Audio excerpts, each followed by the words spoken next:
അപ്പോൾ നമ്മൾ ഇന്ന് വന്നിരിക്കുന്നത് നിവിൻ പോളിയുടെ ഒരു സീരീസ്. ഇത് ആക്ച്വലി കുറച്ചധികം നാളായിട്ട് കഴിഞ്ഞിട്ടിരിക്കുകയാണ് ഈ സീരീസ്. ഫാർമ എന്ന് പറയുന്നത് നമ്മുടെ ഹോട്ട്സ്റ്റാറിലാണ് വരാൻ പോകുന്നത്.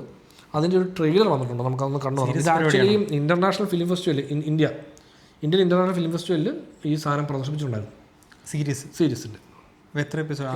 6 എപ്പിസോഡ് ആയിരിക്കും, അതൊന്നും ഡീറ്റെയിൽ അറിയില്ല. അപ്പം നമുക്ക് അതിൻ്റെ ട്രെയിലർ വന്നിട്ടുണ്ട്. ട്രെയിലർ ഒന്ന് കണ്ടു നോക്കാം.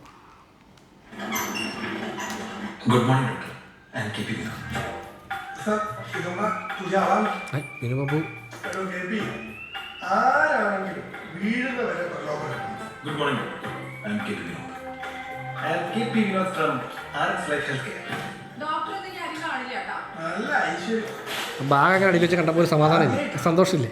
സെയിൽസ് കുറച്ചുകൊണ്ടിരിക്കുന്നൊരു റബ്ബർ കണ്ടു. ഒരു മാസമായിട്ട് ഒരൊറ്റ നല്ല സെയിൽ പോലും. തന്റെ ആക്ഷൻ പ്ലാൻ എനിക്ക് രാവിലെ തന്നെ കിട്ടണം. Good morning doctor. I am K P Vinod. Sister, ഈ കൈഡോക്സിൽ ഒന്ന് ട്രൈ ചെയ്തു. Sister, medicine.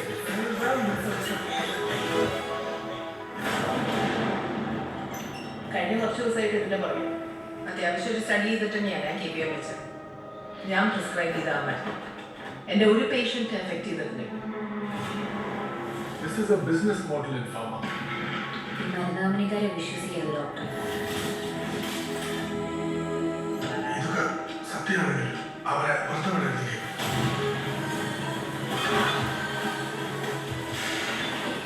ഇതൊരാളല്ല കേൾക്കും. Come on, Rajiv. ഒരുപാട് ആക്ടേഴ്സ് ഉണ്ടല്ലോ. It's a corporation. KPU can never win. അവർ അത്രയും ഡേഞ്ചറസ് ആണ്. വേറൊരു ജോലി വേണ്ടാന്ന് വെച്ച് തീരുമാനിച്ച് ഉറപ്പിച്ചിട്ട് തന്നെ ഡോക്ടർ മുമ്പിൽ അതുപോലെ സാക്രിഫൈസ്.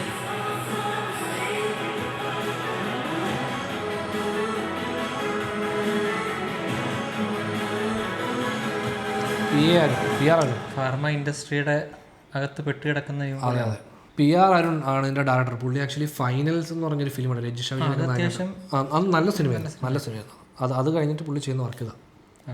ട്രെയിലർ കട്ട് അത്ര അതെ അത്ര ഇംപ്രസീവ് അല്ലെങ്കിലും ഡ്രാമ സീരീസ് ആണ്. അതാണ് സംഭവം ഉണ്ടെന്ന് തോന്നുന്നു. പിന്നെ ഒരുപാട് കാസ്റ്റ് ഉണ്ട്. ഇപ്പം എനിക്ക് എപ്പോഴും നമ്മുടെ ഹോട്ട്സ്റ്റാറിലാണ് തന്നെ നമ്മളിവിടെ വന്നിട്ട് ആ കേരള ക്രൈം ഫൈൽസ് അല്ലാതെ ബാക്കി എല്ലാ സീരീസുകളും ഒരു ഫസ്റ്റ് സീസൺ, അതായത് എപ്പിസോഡ് കഴിഞ്ഞാൽ തീരുവാണ്. ഒരുപാട് പേര് പറയുന്ന കാര്യമാണ് അത്. മലയാള ഇൻഡസ്ട്രിക്ക് ക്രാക്ക് ചെയ്യാൻ ഇതുവരെ ബുദ്ധിമുട്ടായിട്ടുള്ള സംഭവം ഈ സീരീസിന്റെ ഫോർമാറ്റിലേക്ക് നമ്മൾ ഒരു എക്സൈറ്റിംഗ്. അതെ, അതായത് ഇവരെപ്പോഴും ഇപ്പം നമ്മൾ കണ്ടെക്കുന്ന മെജോറിറ്റി കേരള ക്രൈം ഫൈൽസ് ഒഴിച്ച് വന്ന എല്ലാ സീരീസും ഒരു സ്റ്റോറി ഈ നമ്മൾ സ്പ്ലിറ്റ് ഇൻറ്റു ഒരു ഇത്ര എപ്പിസോഡ് 6 to 8 എപ്പിസോഡിൽ കണ്ട് തീർക്കുകയാണ്.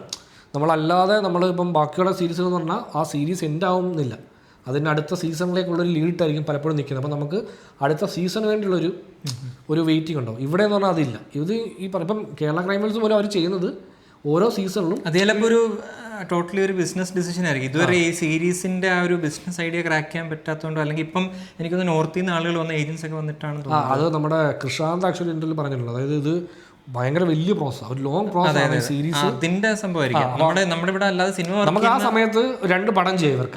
അത്രയും ടൈമിൽ 2 സിനിമ ചെയ്യാനുള്ള ടൈം ഉണ്ട് ഇവർക്ക്. അപ്പോൾ അതുകൊണ്ട് ഫോർമാറ്റ് ക്രാക്ക് ചെയ്യുന്നതിന്റെ ഒരു അതുകൊണ്ടാണെന്ന് തോന്നുന്നു മലയാളത്തിൽ നിന്ന് ഇത്രയും ഈ വളരെ ഈ സീസൺ ആഫ്റ്റർ സീസൺ സീരീസുകൾ വരാത്തത്. ഒരൊറ്റ സീസണിൽ തന്നെ കംപ്ലീറ്റ്ലി തീർക്കുന്ന കഥകളാണ് പലതും പറഞ്ഞിരിക്കുന്നത്. ഇപ്പോൾ കേരള ക്രൈം ഫയൽസിൽ പോലും ഒരു സീസൺ കഴിഞ്ഞ് അടുത്ത സീസണിലെത്തുമ്പോൾ പുതിയ സ്റ്റോറിയും പുതിയ കുറച്ച് ക്യാരക്ടേഴ്സിനെ കൊണ്ടുവരിക. പഴയ ക്യാരക്ടേഴ്സിൻ്റെ പലരുടെയും എന്താ പറയുക ക്രോസ് ഓവേഴ്സ് ഉണ്ടാവുന്ന ഒഴിച്ചു നിർത്തി കഴിഞ്ഞാൽ ഒരു ഇൻഡിവിജ്വൽ, അതായത് നമ്മുടെ ഈ ട്രൂ ഡിറ്റക്റ്റീവ് ഒക്കെ പോലെ, അതായത് ഒരു ആന്തോളജി സീരീസ് എന്ന് പറയാം. അങ്ങനെയാണ് അത് പോകുന്നത്. നമുക്കിവിടെ ഇതുപോലെ ഒരു സ്റ്റോറി നമുക്ക് ഇത്രയും പരിധിവരെ അവർക്കൊരു ഗുണമുണ്ട്. ഇപ്പോൾ അടുത്ത സീസൺ അത്ര വർക്കായില്ല, അതിൻ്റെ അടുത്ത സീസൺ ഇതുമായിട്ട് ബന്ധമില്ലാത്തതുകൊണ്ട് വർക്ക് ചെയ്തെടുക്കാം. അതെ. അപ്പം നമുക്കിപ്പം അങ്ങനത്തെ ഒരു വളരെ സെക്കൻഡ് സീസണിലേക്കോ തേർഡ് സീസണിലേക്കോ പോകുന്ന ടൈപ്പ് ഓഫ് ഒരു സീരീസ് നമുക്കിപ്പോൾ പിന്നെ ചിലപ്പം അത്രയും ലോങ് ടേമിലേക്ക് ഈ ടെക്നീഷ്യൻസിനെ ആക്ടേഴ്സിനും കിട്ടാത്തതിൻ്റെ ഇഷ്യൂ ഉണ്ടായിരിക്കും. ബട്ട് വൺസ് ഒരു സീസൺ സക്സസ്ഫുൾ ആയി കഴിഞ്ഞാൽ ഡെഫിനറ്റ്ലി അതിനൊരു ഓഡിയൻസ് ഉണ്ടാവും. ഇന്ന് എനിക്കറിയില്ല ഇന്നിപ്പോൾ എത്രത്തോളം ഇപ്പോൾ ആക്ടേഴ്സിൻ്റെ അടുക്ക് സിനിമ എന്ന് പറയുമ്പോൾ കിട്ടുന്നൊരു ഇത് സീസൺ എന്ന് പറയുമ്പോൾ എത്രത്തോളം സീരീസ് എന്ന് പറയുമ്പോൾ കിട്ടുന്നില്ല. അതിലേക്ക് നമ്മൾ എത്തിയിട്ടില്ല. അതായിരിക്കും ഞാൻ എപ്പോഴും ആയിരിക്കും, അതായത് നമ്മൾ ഈ ഇംഗ്ലീഷ് സീരീസുകളൊക്കെ കാണുമ്പോൾ നമ്മളെപ്പോഴും ആയിരിക്കും നമ്മൾ അതിൻ്റെ ഓരോ ഇപ്പോൾ സ്ട്രേഞ്ചർ തിങ്സിൻ്റെ ഒക്കെ ഫൈനൽ സീസൺ വരുമ്പോഴത്തേക്കും അതിനുള്ള ഒരു ഓഡിയൻസ് ഇവിടെ ഇവിടെ കേരളത്തിൽ വെയിറ്റ് ചെയ്യുന്ന ഒരു ഓഡിയൻസും അവരുടെ ഒരു എക്സൈറ്റ്മെൻറ്റും നമുക്ക് എന്തുകൊണ്ട് നമ്മുടെ ഒരു ലാംഗ്വേജ് സീരീസിന് കൊണ്ടുവരാൻ പറ്റുന്നില്ല എന്നുള്ളതാണ്. അല്ല, ഈ മറ്റ് രാജ്യങ്ങളുടെയും മറ്റ് ഭാഷകളുടെയും സംഭവങ്ങൾ ഭയങ്കരമായിട്ട് ഇപ്പോൾ ഈ ഡെമൺ സ്ലെയർ എന്ന് പറഞ്ഞൊരു ജാപ്പനീസ് അത് സാധനമൊക്കെ ഇവിടെ കിട്ടിയ റെസ്പോൺസ്, ഇൻക്ലൂഡിങ് ആലപ്പുഴ, പല പടങ്ങൾക്കും ഷോ നടക്കാത്ത തിയേറ്ററിലൊക്കെ. ദുരന്തരൊക്കെ ഞാൻ ആക്ച്വലി നിന്ന് 15 പേരെ Dhurandhar first day second show first day evening show 6 മണിക്ക് ഷോ കണ്ടാ ഞാൻ കാണുമ്പം ഞങ്ങൾ ചെല്ലുമ്പോൾ ടിക്കറ്റ് എടുക്കാൻ ആൾ കുറഞ്ഞതുകൊണ്ട് ഞങ്ങൾ വെയിറ്റ് ചെയ്ത് 10 മിനിറ്റ് കഴിഞ്ഞിട്ടാണ് ആൾ തികഞ്ഞെന്ന് പറഞ്ഞ് ഷോ നടന്നത്. അങ്ങനെയുള്ളൊരു ആലപ്പുഴയിൽ ഈ ഡെമൺ സ്ലെയർ ഹൗസ്ഫുള്ളാണ്. അതെ, അത് ഇത്രയും ദിവസത്തേക്ക്. അപ്പം അങ്ങനെയുള്ളപ്പോൾ അപ്പോൾ അതുകൊണ്ട് നമുക്ക് ഇവിടെ എപ്പോഴും ഞാൻ അല്ലെങ്കിൽ ഈ നമ്മുടെ ഒരു സീരീസിൻ്റെ അടുത്ത സീസണിന് വേണ്ടി ഓഡിയൻസ് വെയിറ്റ് ചെയ്യുന്നതും അതിൻ്റെ ഒരു ഫാൻ ബേസും അതിനെപ്പറ്റി തിയറീസും അതൊക്കെ എപ്പോഴാണ് സംഭവിക്കുക എന്നുള്ളൊരു ഭയങ്കര ഞാനൊക്കെ ആക്റ്റീവായി ആഗ്രഹിക്കുന്നുണ്ട്. ഞാൻ സ്ട്രേഞ്ചർ തിങ്സ് ഞാനിപ്പം കണ്ട് ഈ പറയുന്ന ഇവിടം വരെ എത്തിയിട്ടില്ല. ഞാൻ ആക്റ്റീവായിട്ട് ഉണ്ടായിരുന്നത് മറ്റേ ഗെയിം ഓഫ് ത്രോൺസിൻ്റെ സമയത്താണ്. 8ാം സീസൺ വരുന്നതിന് മുമ്പുള്ള ഒരു എനിക്ക് എൻ്റെ 1.5 വർഷമായിരുന്നു. 1.5 വർഷത്തെ വെയിറ്റിംഗ് ആണ് അവരെ ഗെയിം ഓഫ് ത്രോൺസിൻ്റെ ഫൈനൽ സീസണിന് വേണ്ടി. അപ്പോൾ നമ്മൾ ഡെയിലി ഇതിൻ്റെ തിയറീസ്, ഈ പഴയ വീഡിയോസ്, ക്ലിപ്സും ഇങ്ങനെ കുറേ കണ്ട് തലയിൽ ഇങ്ങനെ ഡെയിലി എൻ്റെ യൂട്യൂബ് ഓപ്പൺ ചെയ്ത ഗെയിം ഓഫ് ത്രോൺസിൻ്റെ സജഷൻ വന്ന് പറയുന്നത് മൊത്തം ഗെയിം ഓഫ് ത്രോൺസിൻ്റെ ആയിരിക്കും. മറ്റേ ബെർലിംഗ്ടൺ ബാറിലെ റിയാക്ഷൻ വീഡിയോസ്, അത് എന്തൊക്കെ, അതായത് നമ്മൾ അത്രയും ഇൻവെസ്റ്റഡ് ആണ്. എന്നാലോചിച്ചാൽ ഞാൻ എപ്പോഴും ആയിരിക്കും മലയാളം സീരീസിന് എന്താണ് എപ്പോഴാണ് ഇപ്പോൾ ഇന്ത്യൻ സീരീസിൽ തന്നെ നമ്മൾ അത്രയും സെക്കൻഡ് സീസൺ 3rd സീസൺ കഴിഞ്ഞ് അത്രയും ഇൻട്രസ്റ്റിംഗ് ആയിട്ട് പോയ സീരീസുകളില്ല.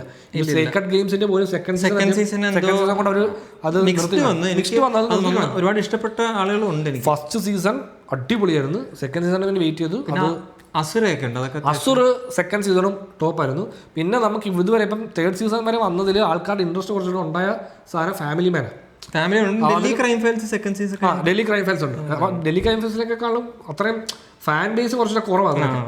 ഈ ഫാമിലി മാൻ കുറെ കൂടെ ഫാൻ ബേസ് ഉള്ള സാധനം. അതിനിപ്പോൾ 3rd സീസൺ കഴിഞ്ഞ് നിൽക്കുകയാണ്. അപ്പോൾ 3rd സീസൺ കുറച്ചുകൂടി ഒരു ആവറേജ് അല്ലെങ്കിൽ ടു ആ ഒരു മീറ്ററിലാണ് നിൽക്കുന്നത്. അതെ, എങ്കിലും നമുക്കത് രസമാണ്. അടുത്ത സീസൺ വരുമ്പോൾ കാണാൻ. സെറ്റിങ്ങിന്റെ ഒരു ഇഷ്യൂ കൂടെ ഉണ്ടോ ഇപ്പം? ഈ ഫാർമ എന്ന സെറ്റിംഗിൽ ഇപ്പം ഫാർമയുടെ പിന്നണി നടക്കുന്ന ഭയങ്കര നല്ല ടോപ്പിക്കാണ്. കാര്യം ഇത് നമ്മൾ ഞാൻ പറയുന്നത് ഈ സെറ്റിംഗില്ല, ഈ സെറ്റിംഗിൽ എത്ര പേര് ഇൻട്രസ്റ്റഡ് ആണ്? ഇപ്പം എല്ലാവരും ഇന്ത്യയിൽ ഇൻട്രസ്റ്റഡ് ആയിട്ടുള്ള സാധനം മറ്റേ ഇതാണ് നമ്മുടെ ഇവരുടെ കഥ, ഗുണ്ടയല്ലല്ലോ, ഗ്യാങ്സ്റ്റേഴ്സിന്റെ കഥയാണ്. അല്ലെങ്കിൽ പോലീസുകാർ അന്വേഷണം. അല്ല, എനിക്ക് ഇത് കണ്ടപ്പോൾ ഞാൻ കളിക്കുന്നത് ഇപ്പം നമുക്ക് ഈ സംഭവം പറഞ്ഞാൽ ഇതൊരു വലിയ നെറ്റ്വർക്കാണ്. അതെ, ഇതിപ്പോൾ നമ്മൾ വിചാരിക്കുന്ന ഒരു നായകൻ വില്ലൻ പെട്ടെന്ന് തീർക്കുന്ന കഥ. പുള്ളി LIC ഏജന്റ് ആയിട്ടല്ലേ ഇതിനകത്ത് മെഡിക്കൽ റെപ്പ്.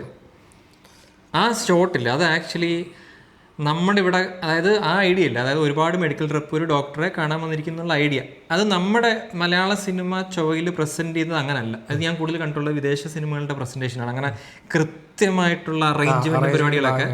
അപ്പോൾ അതെനിക്ക് തോന്നുന്നു ഇതിന്റെ ഇൻഫ്ലുവൻസ് വേറെ എവിടെയോ ആണ്. അപ്പോൾ അത് ചിലപ്പോൾ അതൊരു പുതുമയാണ്. പക്ഷേ എനിക്ക് മനസ്സിലായി ഈ ടോപ്പിക്ക് കൊണ്ട് ഇങ്ങനെ ഒരു ഒറ്റ സീസണിൽ നിർത്താൻ പറ്റുന്നതിനേക്കാൾ വലിയ ഒരു വേൾഡ് ബിൽഡിംഗ് ഉണ്ടാവേണ്ട ഒരു സംഭവമാണിത്. കാരണം അത്രയും വൈഡായിട്ട് നമുക്ക് പോകാൻ പറ്റുന്ന ടൈപ്പ് ഓഫ് ഒരു കണ്ടന്റാണ്, സാധനമാണ്. ബട്ട് നോക്കാം, നമുക്ക് ഇപ്പം December 19 റിലീസ്, കണ്ടു നോക്കാം. നമ്മളിതുവരെ സീരീസിന്റെ ഡിസ്കഷനോ റിവ്യൂസോ ചെയ്തിട്ടില്ല.